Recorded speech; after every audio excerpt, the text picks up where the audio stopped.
The Inca Empire developed along the Andes Mountains, stretching across regions that today belong to Peru, Bolivia, Ecuador, Chile, and Argentina. The geography shaped every part of life. The mountains were steep, the valleys narrow, and the climate changed significantly with altitude. People lived close to the land, adjusting their routines to the environment rather than trying to force it to change. The Incas organized their settlements in terraces built into the slopes, allowing farming where otherwise it would have been impossible. These terraces were supported by stone walls and filled with carefully arranged soil layers that prevented erosion and improved irrigation. The land required effort and knowledge, and this knowledge passed through generations. The capital, Cusco, served as the political and religious center of the empire. Roads extended outward from it like the spokes of a wheel, connecting administrative centers and villages. The Inca road system was extensive, with paths crossing mountain ridges, deserts, and forests. Some sections were paved with stone, while others were narrow footpaths. These roads were not used for wheeled vehicles, as the Incas did not develop carts or draft animals for pulling loads. Instead, they relied on llamas to transport goods. Llamas could navigate steep terrain and carry moderate loads, making them suitable for the environment. Communication within the empire was maintained using a relay system of runners known as chasqui. These runners lived at stations positioned along the road network. Each runner carried messages, typically recorded using Qhapaq cords that represented numerical data and possibly administrative records. When a runner approached a station, the next runner would take over immediately, allowing messages to travel rapidly across long distances. This communication method supported the administration of the empire and coordinated activities. Among distant regions, the Inca political structure was centralized. The Qhapaq Inca was the supreme ruler, considered a descendant of the sun god Inti. Beneath him were nobles, administrators, and local authorities who oversaw labor, agriculture, and religious observance. The empire did not function on a currency-based economy. Instead, labor formed the basis of societal contribution. The Midas system required citizens to work for the state in a shared labor structure. Work included farming on state-owned land, constructing terraces, maintaining roads, and participating in public construction projects.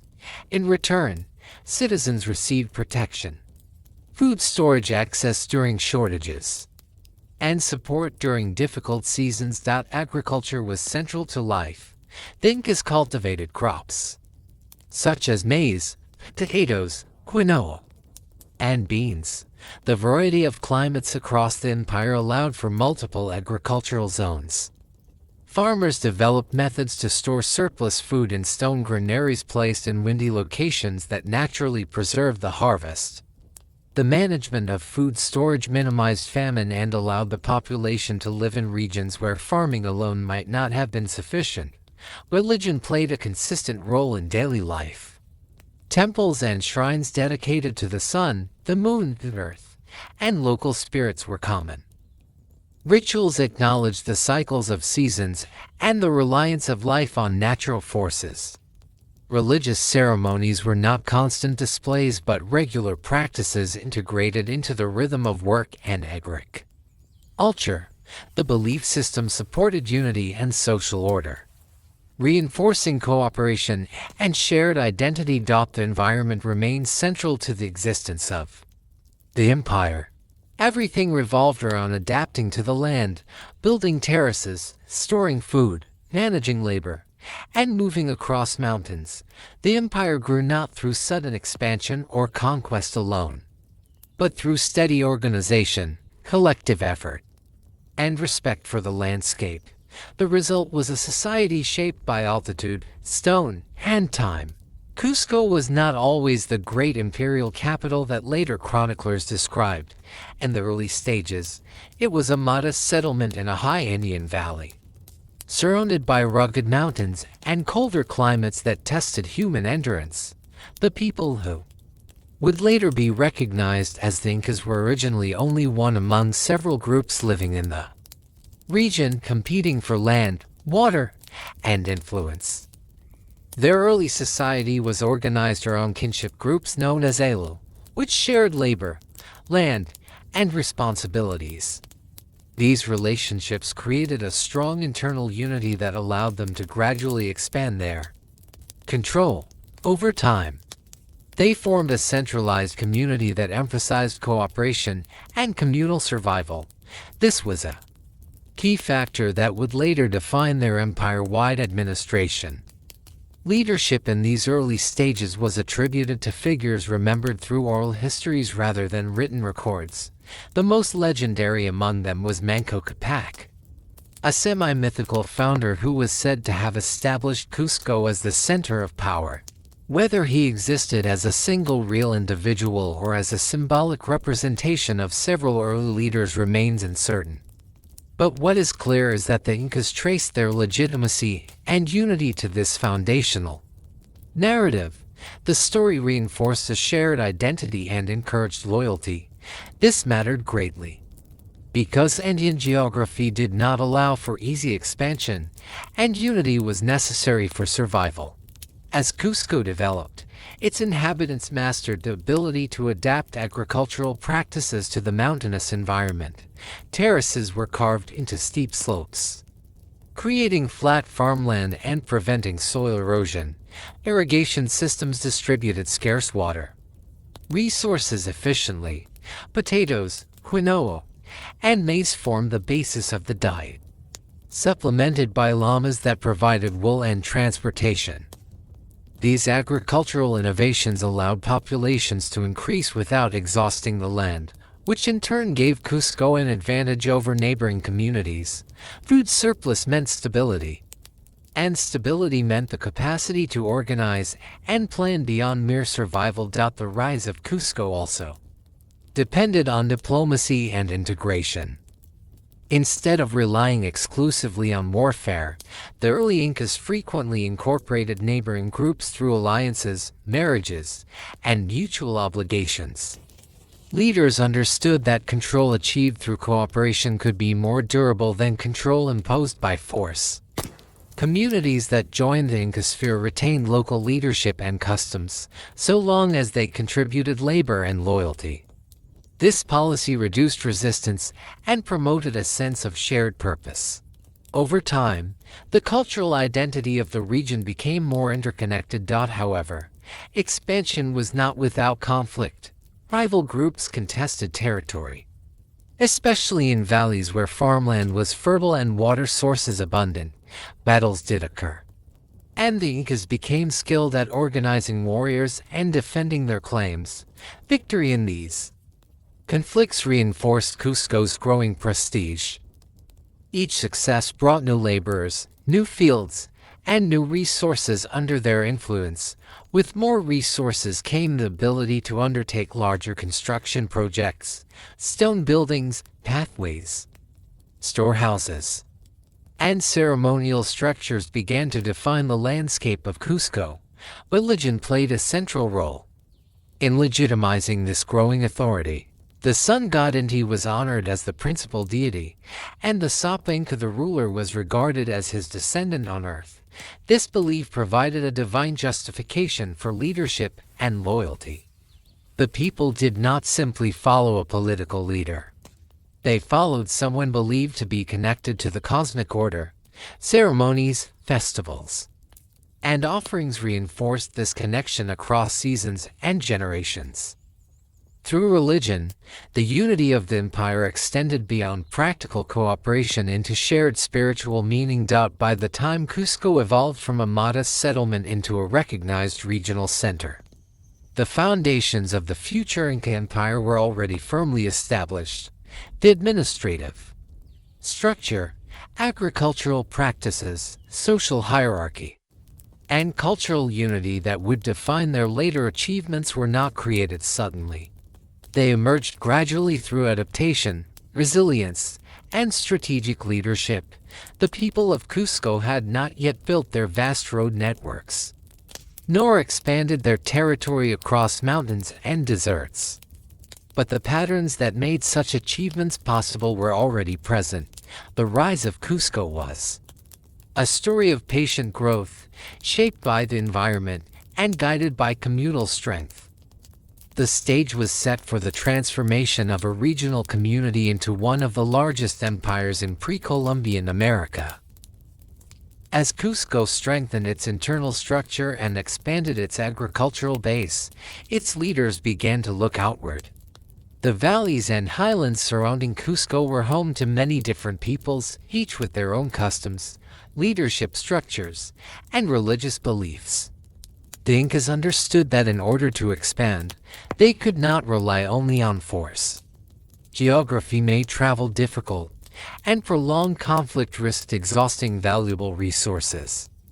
Therefore, diplomacy, negotiation, and strategic marriage alliances became essential tools in their expansion. Local chiefs were often approached with offers of mutual assistance, shared protection, and inclusion in a broader system of exchange and cooperation. This system relied on the concept of reciprocity. In Andean culture, exchange was not merely economic but also social and symbolic. When the Incas incorporated a new community, they offered public works, access to resources, and military protection. In return, the new community provided labor, soldiers, and loyalty to the Qhapaq Inca. This arrangement was known as the Mita system, in which each community contributed labor for state projects. This labor built roads, terraces, storage facilities, and temples, which in turn strengthened the entire network of the growing state. However, diplomacy was not always successful, and not all communities willingly accepted Inca authority. When negotiation failed, the Incas resorted to military action. Their armies were organized, disciplined, and experienced in mountain warfare. They used slings, clubs, spears, and later captured metal weapons from rival cultures. Military campaigns were usually swift and aimed to minimize long-term resistance. Once a region was conquered, local leaders were often kept in place but required to pay tribute and follow imperial directives. The Incas understood that control of leadership structures was more effective than attempting to replace them entirely. The Incas also used resettlement policies to maintain control. If a region was considered potentially rebellious, some of its inhabitants were relocated to distant parts of the empire. Meanwhile, loyal populations were moved into the newly acquired region. This policy, known as mitmac, helped distribute skilled labor across the empire and reduce the likelihood of coordinated resistance. It also spread Inca culture, language, and customs across diverse territories, gradually creating a more unified identity. As expansion continued, networks of roads became increasingly important. The Inca road system connected valleys, mountains, and coastal plains through routes that crossed some of the most challenging terrain in the world. These roads allowed efficient movement of armies, messengers, and goods. Belay runners, known as chasqui, carried messages between way stations at remarkable speed, ensuring communication across vast distances. This infrastructure enabled the centralized administration of a rapidly growing empire, something rare in ancient mountain civilizations. Despite their increasing power, the Incas maintained a careful balance between cultural integration and respect for local traditions. They did not require newly incorporated peoples to abandon their own gods.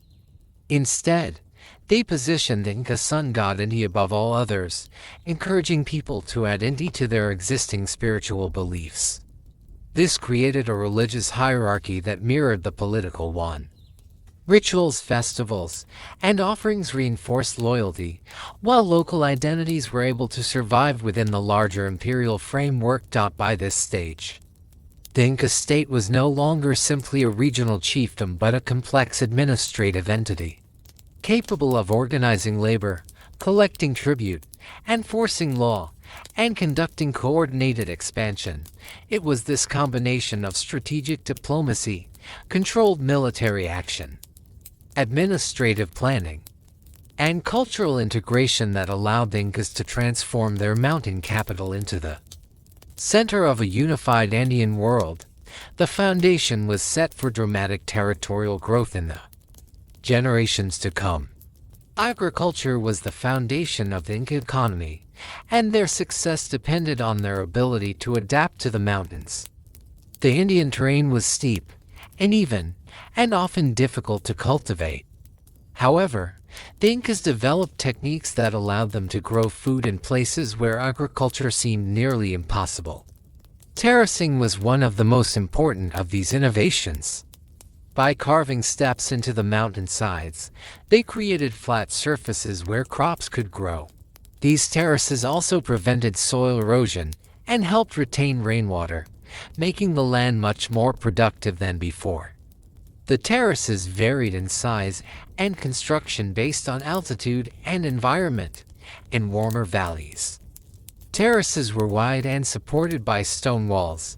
In higher elevations, they were narrower and carefully arranged to capture available sunlight. Farmers understood the differences in temperature and soil conditions at various elevations, and they selected crops accordingly. Potatoes, quinoa, and maize were cultivated at different heights to ensure optimal growth. The variety of climates within the empire allowed the Incas to grow a wide range of crops, supporting a diverse diet and stable food supply. Irrigation was another essential component of Inca agriculture. Channels were built to guide water from mountain streams to the terraces. Some channels stretched for many kilometers and were engineered with remarkable precision. Water was distributed evenly, preventing waste and ensuring that crops received the moisture they needed. Seasonal rainfall patterns were carefully observed, and farmers adjusted their planting and harvesting schedules to match the rhythms of nature. This practical knowledge was passed down through generations and became part of the agricultural tradition of the Andean people. Storage was equally important. The Incas built large storehouses called calcas in strategic locations across the empire. These storehouses were designed to preserve food for long periods, protecting it from spoilage caused by humidity, insects, or temperature changes. Ventilation openings allowed air to circulate, and the dry mountain climate helped further preserve stored crops. These reserves acted as a safeguard during times of drought, poor harvest, or political instability. By managing surplus effectively, the Incas ensured that their population could remain nourished throughout the year. Agricultural labor was organized at the community level. Each household contributed to the cultivation of communal lands. Work was shared, and cooperation was encouraged. The Midas system required each community to provide workers for state agricultural projects, including the terraces and irrigation systems. In return, the state provided protection, infrastructure, and access to resources. This system ensured that agricultural production remained stable, and no single household bore too much burden. The shared labor model also strengthened social ties and reinforced the sense of belonging within the community. Seasonal festivals marked key stages in the agricultural cycle. Planting and harvesting were not only economic activities, but also cultural and spiritual events. Rituals honored the earth goddess Pachamama, who was believed to sustain life through her fertile soil. Offerings were made before the first seeds were planted, and celebrations were held when the crops were successfully harvested. These ceremonies reinforced the belief that agriculture was a sacred act, connecting daily work with the divine order of the world. The agricultural innovations of the Incas allowed them to sustain a large population across diverse and challenging environments. Terracing transformed steep mountains into productive farmland. Irrigation channels brought water to dry slopes. Storage systems provided security in difficult times, and communal labor ensured that agricultural tasks were completed efficiently and fairly. These practices created a stable foundation on which the Inca Empire could grow and prosper. The Inca Empire depended on a vast and carefully organized road system. This network connected mountain valleys, high plateaus, coastal deserts, and deep forests across thousands of kilometers. The terrain of the Andes was challenging, yet the Inca engineers designed roads that could endure harsh weather and heavy use. Some sections were paved with stone, while others were compacted earth. Rope bridges made from woven plant fibers stretched across deep ravines. Stairways were carved directly into cliffs where no flat path could exist. The road system was not only a means of travel but also a symbol of unity within the empire. Along the roads, the Incas constructed way stations called tambos. These structures were placed at regular intervals, sometimes a day's walk apart, sometimes closer depending on the terrain. Tambos stored food, clothing, tools, and other supplies necessary for travelers. They provided rest for messengers, soldiers, administrators, and laborers working under the MITA system. The presence of tambos ensured that long-distance travel remained predictable and supported. Without them, communication across such a vast region would have been extremely difficult. Messages were carried along the road network by relay runners known as chasqui. These runners worked in teams. One runner would sprint from one tambo to the next, deliver the message, and the next runner would continue without delay. This relay system allowed messages to travel incredibly fast. Even though the empire covered great distances, military and administrative orders could move from the capital to distant regions in a matter of days. The chasqui were trained to memorize spoken messages, carry knotted cords called quipas, and understand the rhythm and timing of the routes they ran. Quipas played an essential role in communication. They were bundles of cords with knots tied in specific patterns. Each knot and each fiber color held meaning. Quipas recorded numbers, inventory, labor contributions, and other administrative information. While the quipas were not a written language in the traditional sense, they served as an efficient recording system that allowed the state to track its population, resources, and production.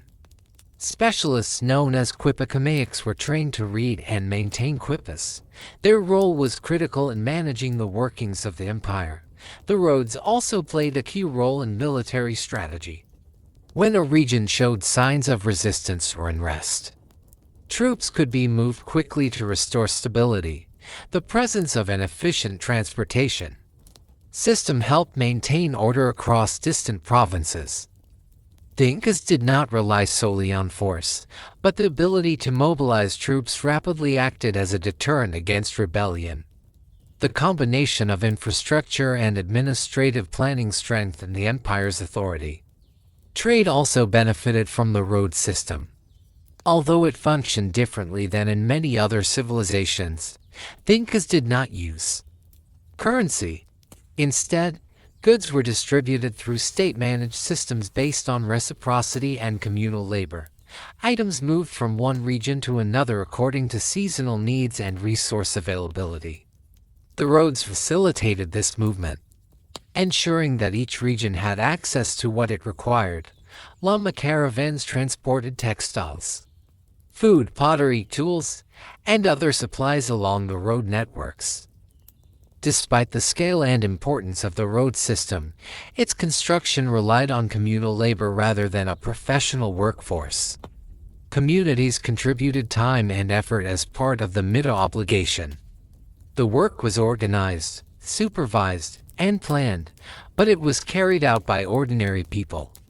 This system created a sense of shared responsibility and investment. The roads did not belong to individuals. They belonged to everyone. They were the physical threads that tied the empire together. The Inca road network represents one of the most impressive achievements of pre-modern engineering. It linked diverse environments, supported communication, and allowed coordinated governance across one of the largest empires in the Americas. Even after the fall of the empire, many of these roads continued to be used for centuries. They remain evidence of a society that understood how to adapt to the land and connect communities across great distances. The Inca Empire relied heavily on organized labor to sustain its growth and administration. Work was not viewed as an individual obligation but as a shared responsibility that supported the entire community. The Mita system formed the foundation of this approach. Under the Mita, each community contributed labor to state projects for a set period of time. This labor was not paid in currency because the Incas did not use money. Instead, the state provided security, infrastructure, food reserves, and protection in return. The exchange was based on collective benefit rather than personal gain. The Mita system made it possible to complete large construction projects that required coordination and manpower. Roads, terraces, irrigation canals, temples, storage facilities, and administrative buildings were all built through this organized labor. Men worked according to their age and ability. Some were assigned to construction, others to agriculture, and others to military service. Women contributed by weaving textiles, preparing food, and supporting ceremonies that reinforced social bonds. Every household was part of this system, ensuring that no one was left outside the structure of mutual support. Communal labor was not only economic but also social. Work was often accompanied by shared meals, music, and oral storytelling. These gatherings helped maintain unity and transmitted cultural values from one generation to the next. Children learned by watching adults and participating in small tasks appropriate to their age. Skills were taught gradually, with emphasis on patience, cooperation, and respect for tradition. In this way, knowledge was passed down naturally through everyday life rather than through formal instruction. The state administration recorded labor contributions through quipas. Officials known as Qhapaq may extract who worked, where they worked, and how long they worked. This organized record-keeping allowed the empire to plan projects effectively. The workload was distributed in a way that prevented excessive strain on any one community. If a region faced hardship, such as drought or illness, the labor requirement could be adjusted.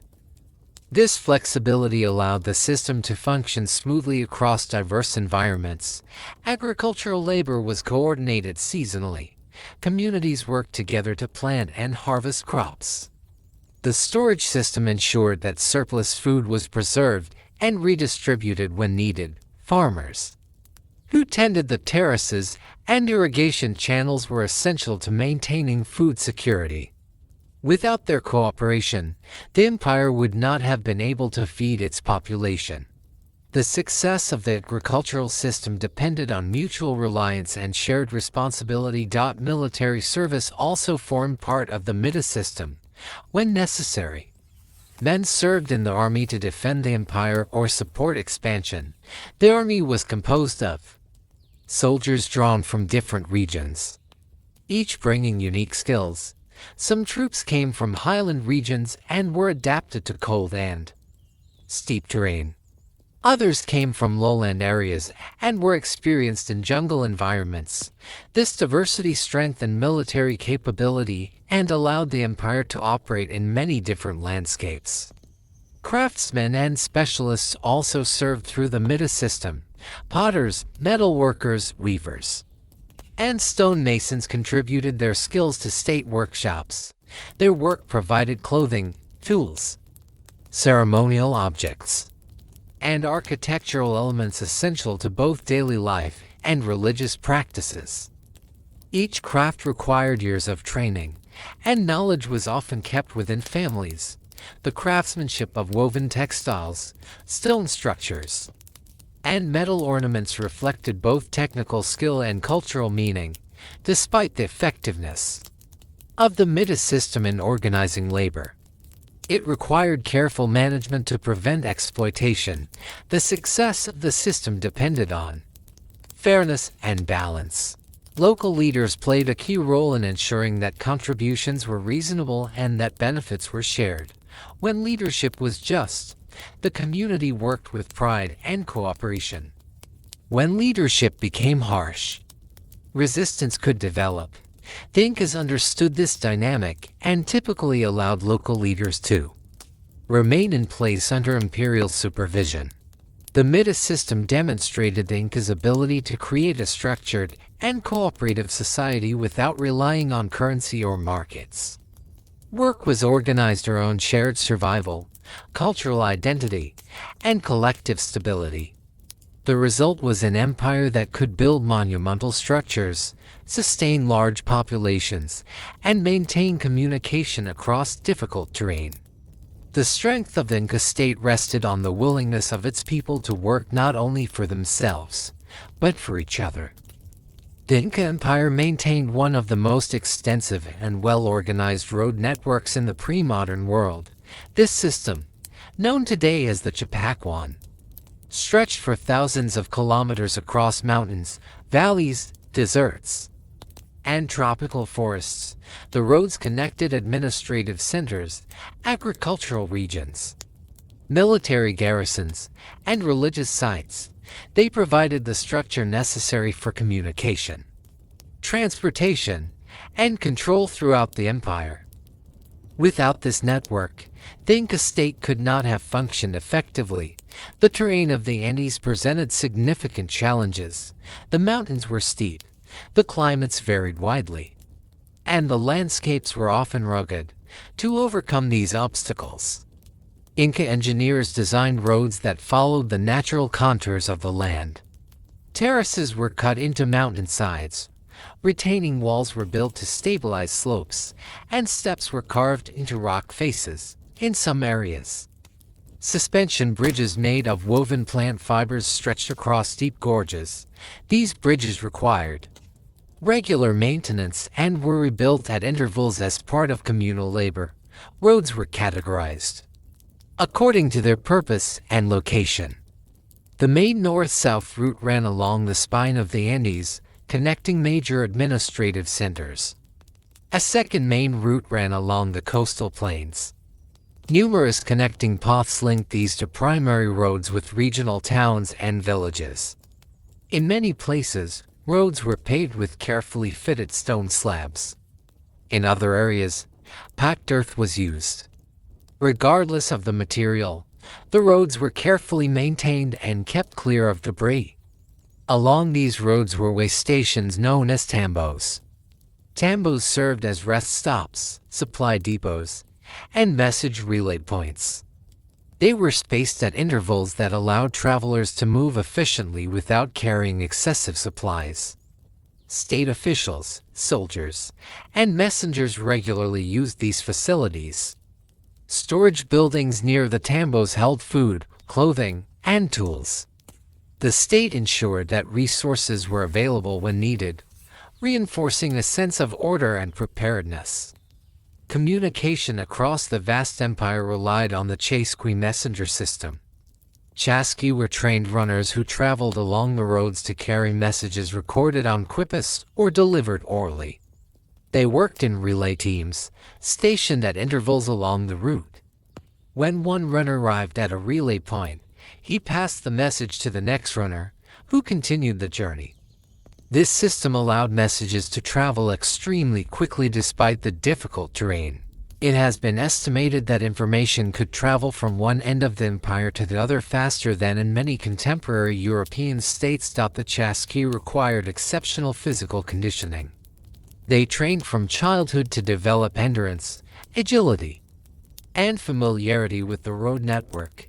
They carried small pouches that held tokens, quipas, or simple provisions. Their role was respected but demanding. The accuracy and speed of communication depended on their skill and attention. The Inca leadership relied on them to send orders, gather reports, and maintain unity across distant regions. The road network also played an important role in moving goods. Although the Incas did not use Wheeled vehicles. They relied on llamas as pack animals. Llamas could carry moderate loads and navigate steep paths more easily than horses or oxen would have. Caravans of llamas transported food, textiles, pottery, and other goods between regions. The movement of goods ensured that surplus resources were redistributed to areas in need. This system supported economic stability and reduced the impact of local shortages. Military forces also benefited from the road network. Troops could travel rapidly to respond to rebellions or external threats. Fortresses and lookout stations were placed strategically along roads to monitor movement. The ability to mobilize troops quickly contributed to the empire's ability to expand and maintain control over conquered territories. Roads allowed the Incas to project power efficiently. The Qhapaq Ñan demonstrated the Inca emphasis on planning, organization, and communal effort. The construction and maintenance of the roads required cooperation from many communities. The system symbolized the unity of the empire, connecting diverse peoples and environments into a single political structure. Even after the empire fell, many sections of the road network remained in use, a testament to the durability of the engineering and the legacy of the Inca state. Agriculture formed the foundation of the Inca economy and daily life. The terrain of the Andes was often steep and uneven, making traditional farming difficult. To address these challenges, the Inca developed sophisticated systems of terracing that transformed mountainsides into productive agricultural land. These terraces, known as Andeans, were carefully engineered to prevent erosion and retain moisture. Their construction required coordinated labor and precise planning, reflecting the structured organization of the empire. The terraces varied in size depending on the location and purpose. Some were narrow platforms following the contours of a mountain, while others formed wide steppe fields and valleys. Stones were used to build retaining walls that supported the soil. The walls allowed water to flow slowly through the terraces, preventing runoff and helping the soil remain fertile. These systems enabled crops to grow in areas that otherwise would not have supported agriculture. Terracing increased the amount of arable land and ensured stable food production. Corn, potatoes, quinoa, and beans were staple crops. The Incas cultivated hundreds of varieties of potatoes adapted to different altitudes and temperatures. This diversity provided resilience against crop failure. At lower elevations, corn grew well, while higher elevations were better suited for potatoes and quinoa. The careful selection of crops, according to local climate conditions, demonstrated the Incas' practical understanding of their environment. Food storage and preservation methods were also well developed. Dried potatoes, called chugo, could be stored for years. Irrigation played a crucial role in maximizing agricultural output. The Incas built canals, aqueducts, and reservoirs to direct water to fields. Water was distributed according to communal agreements, overseen by local administrators. This organization ensured that farms received the necessary resources without conflict. The system required cooperation among farmers, demonstrating the communal nature of Inca society. Water channels were cleaned and maintained regularly to prevent blockages. The labor system known as mitas supported agricultural production. Communities contributed labor to state projects, including terrace building, irrigation maintenance, and harvesting. In return, the state provided food, tools, and infrastructure. This reciprocal relationship formed the basis of Inca governance. The state relied on the participation of households, and households relied on the stability and resources provided by the state. The mita ensured that projects of great scale could be carried out efficiently. Granaries and storehouses, known as culcas, were positioned throughout the empire. These structures stored food, textiles, and tools for redistribution when needed. The state used these reserves to respond to famine, drought, or local shortages. The storage system allowed the empire to remain stable during difficult times. Kulkas were built in locations with dry, cool air to keep stored goods in good condition. Rituals accompanied agricultural work. The Incas honored deities such as Pachamama, the Earth Mother, to express gratitude for fertile land. Ceremonies were often simple, involving offerings of coca leaves, chicha, or small symbolic objects. These rituals reinforced the connection between people, land, and the divine. They also helped maintain social unity by bringing communities together in shared traditions. Agricultural production was not only practical but also symbolic of order. The terraced fields reflected human adaptation to the environment and the organized structure of society. Each terrace represented a collaboration of effort and knowledge. The agricultural system supported the population, sustained the empire, and shaped the landscape. Even today, many terraces continue to be used, demonstrating the lasting effectiveness of Inca engineering and agricultural planning. Inca society was highly organized and hierarchical, yet it emphasized community and collective responsibility. At the top of the social structure was the Qhapaq Inca, the emperor, who was considered both a political and religious leader. His authority extended across the empire, and he was seen as a descendant of the sun god Inti. The Qhapaq Inca had supreme control over resources, labor, and land, but his rule was balanced by administrators and local leaders who managed regions under his supervision. Below the emperor, the nobility held key administrative and military roles. The nobility included members of the royal family, high-ranking officials, and military leaders. They were responsible for organizing labor, supervising construction projects, and ensuring the efficient collection and distribution of goods. The nobility also had religious responsibilities, overseeing ceremonies and maintaining sacred sites.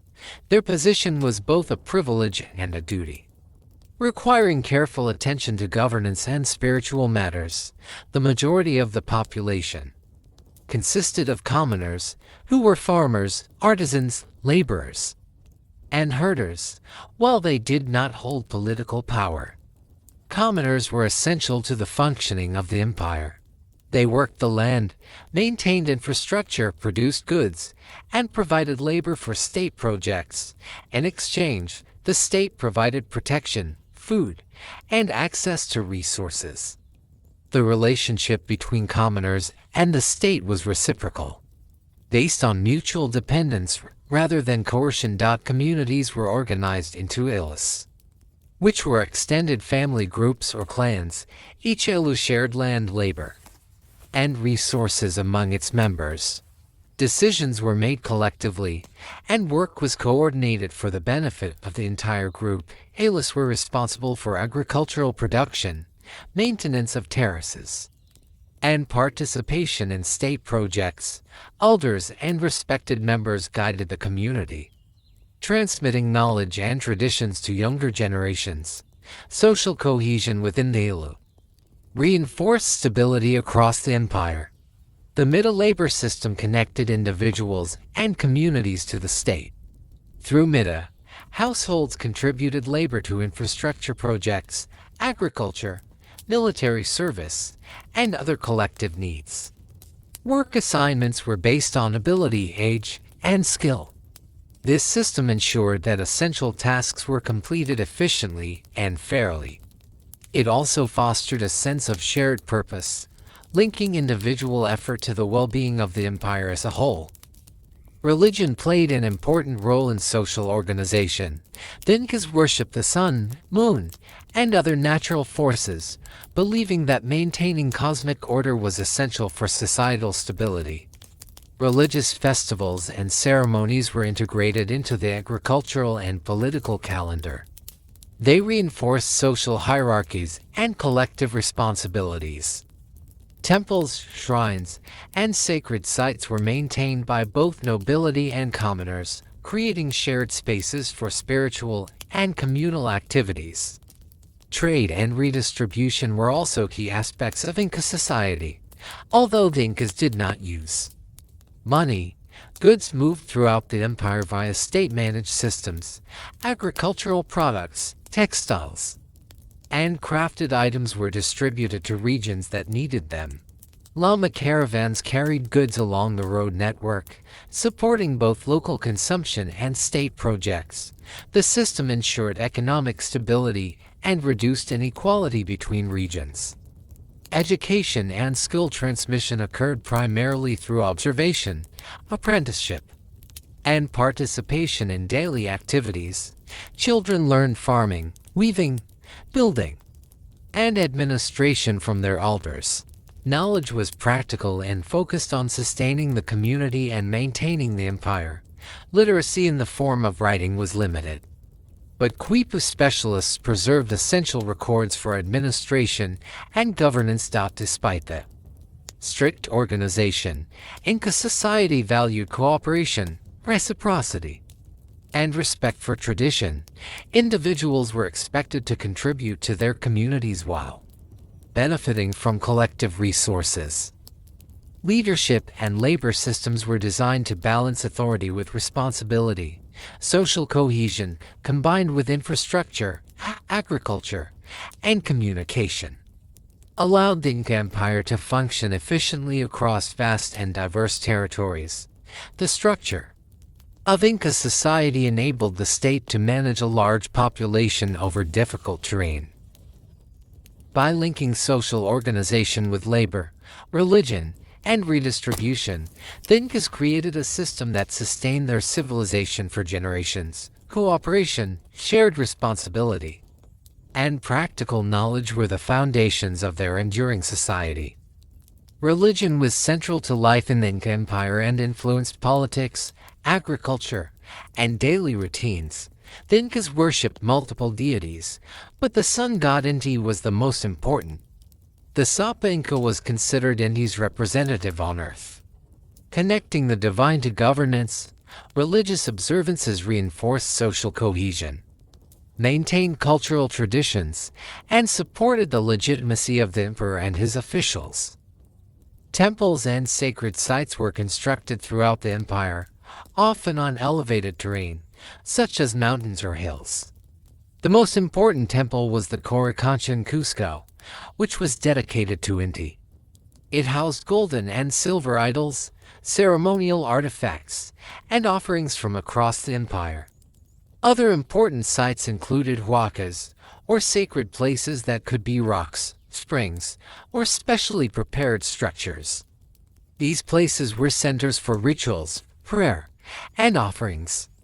Their location often reflected natural features believed to hold spiritual significance. Ceremonies were linked closely with agricultural cycles. Planting, harvesting, and storage activities were accompanied by rituals to honor the deities. Offerings of food, textiles, coca leaves, or symbolic objects were made to ensure good harvests.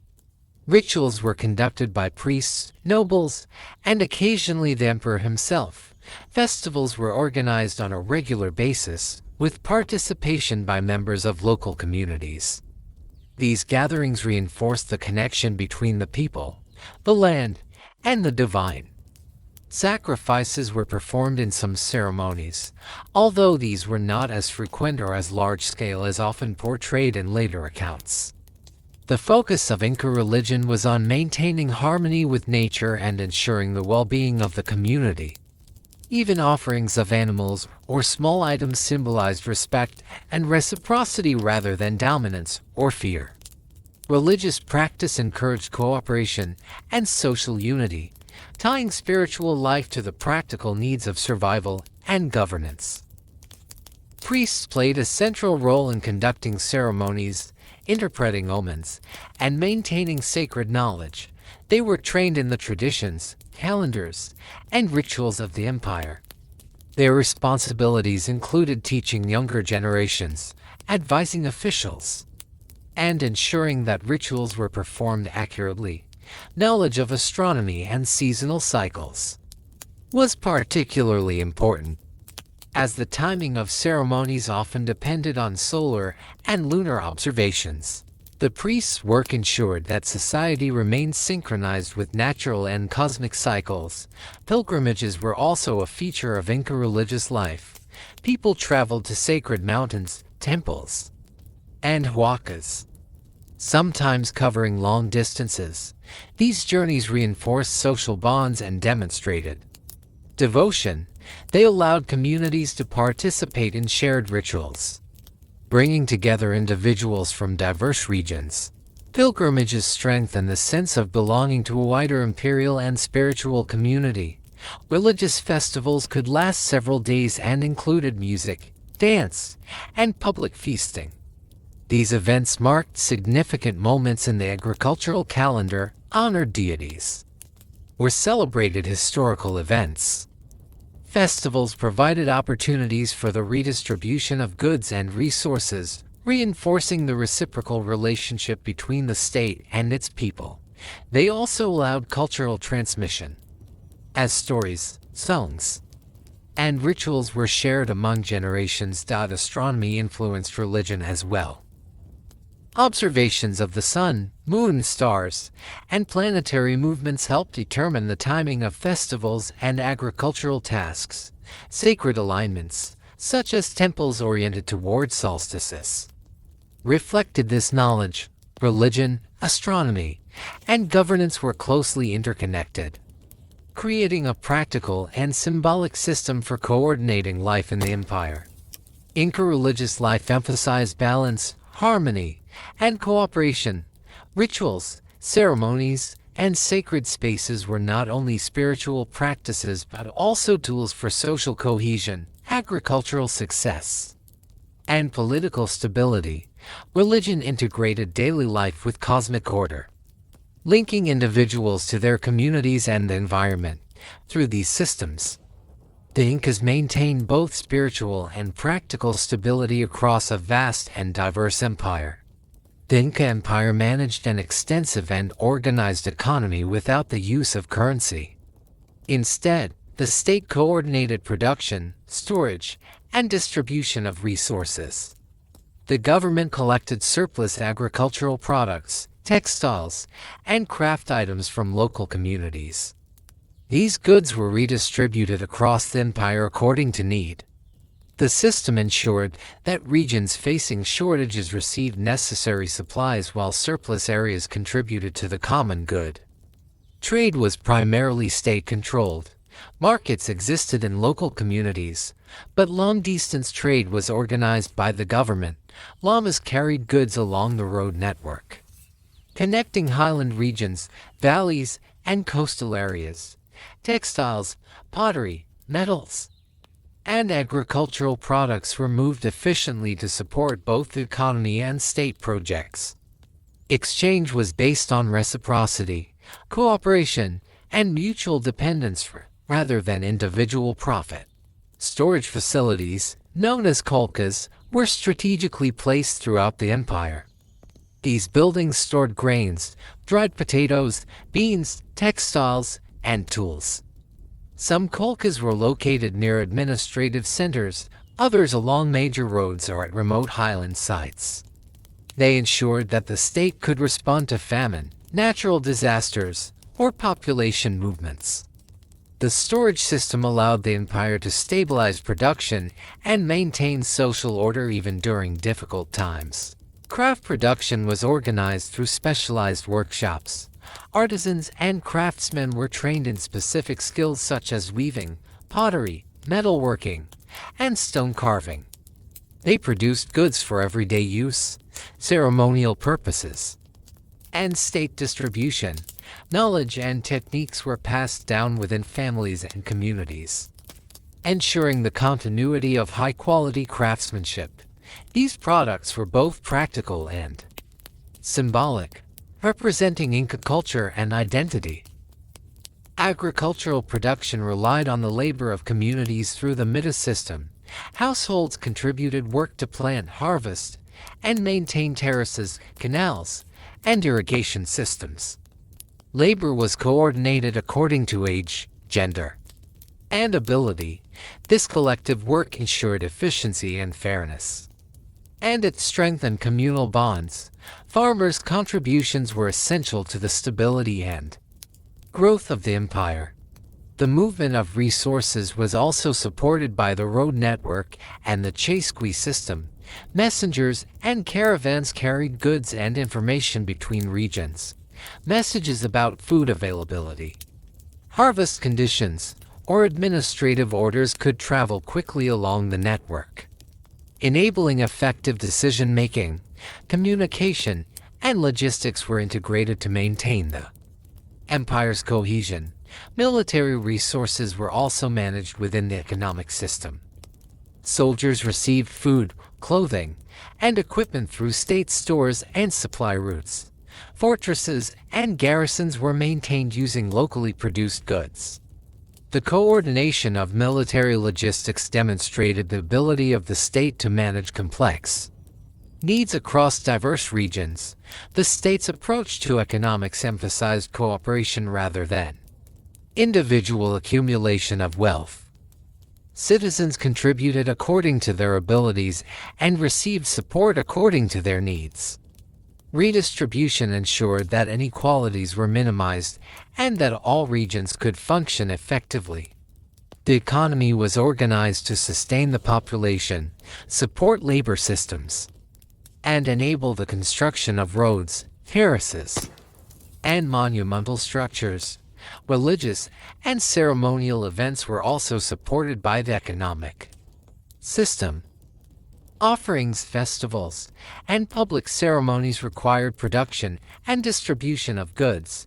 These events reinforced social hierarchies and shared cultural values. The integration of economic, religious, and social organization created a stable and resilient society.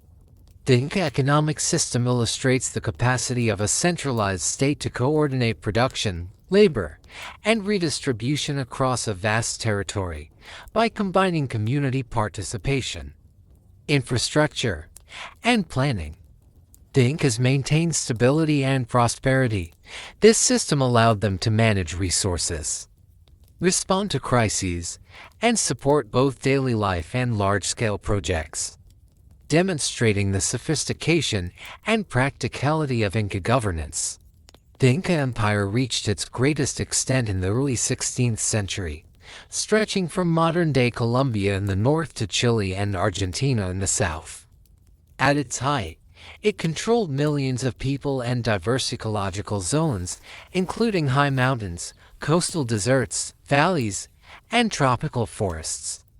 The empire's achievements in administration, agriculture, infrastructure, and social organization were remarkable, allowing it to govern vast territories efficiently. The strength of the empire relied on centralization, effective communication, and integrated labor systems. Roads, chasqui, terraces, and storage facilities enabled the state to manage resources, support the population, and respond to challenges.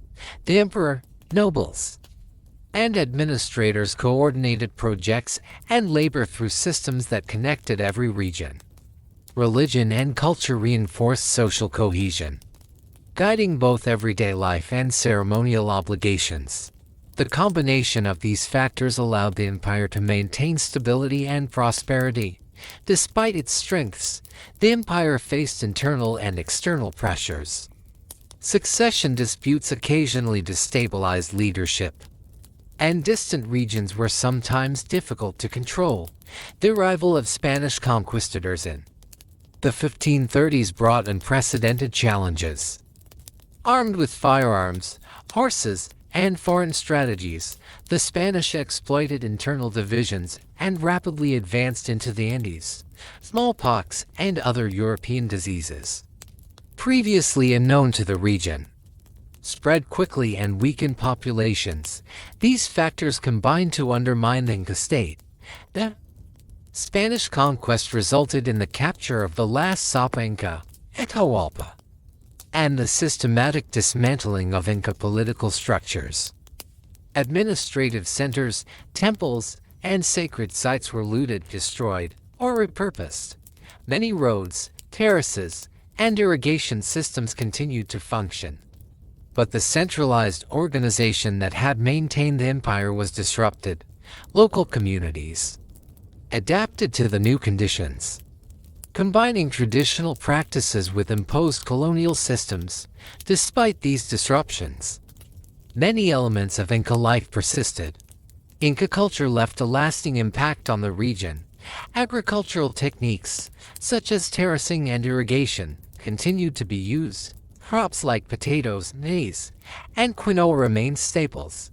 Language, customs, and knowledge of astronomy, medicine, and engineering were preserved by local communities. Art, textiles, and ceramics reflected Inca traditions and influenced subsequent generations. Even today, elements of Inca heritage are evident in daily life, festivals, and community organization across the Andes. The Qhapaq Ñan, the road network, remains a testament to the ingenuity and planning of the Inca state. Many roads are still visible and in use, showing how the empire connected diverse landscapes and peoples. The terraced fields demonstrate the practical and sustainable approach to agriculture. Colcas and other storage facilities illustrate sophisticated resource management.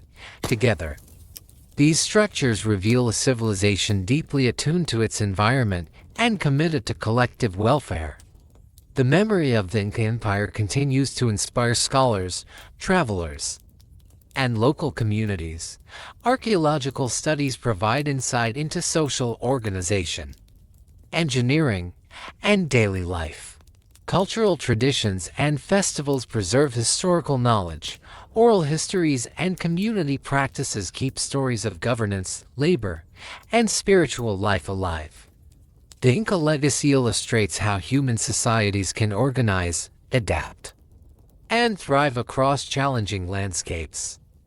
The decline of the empire highlights the fragility of even the most sophisticated states when faced with external invasion and disease.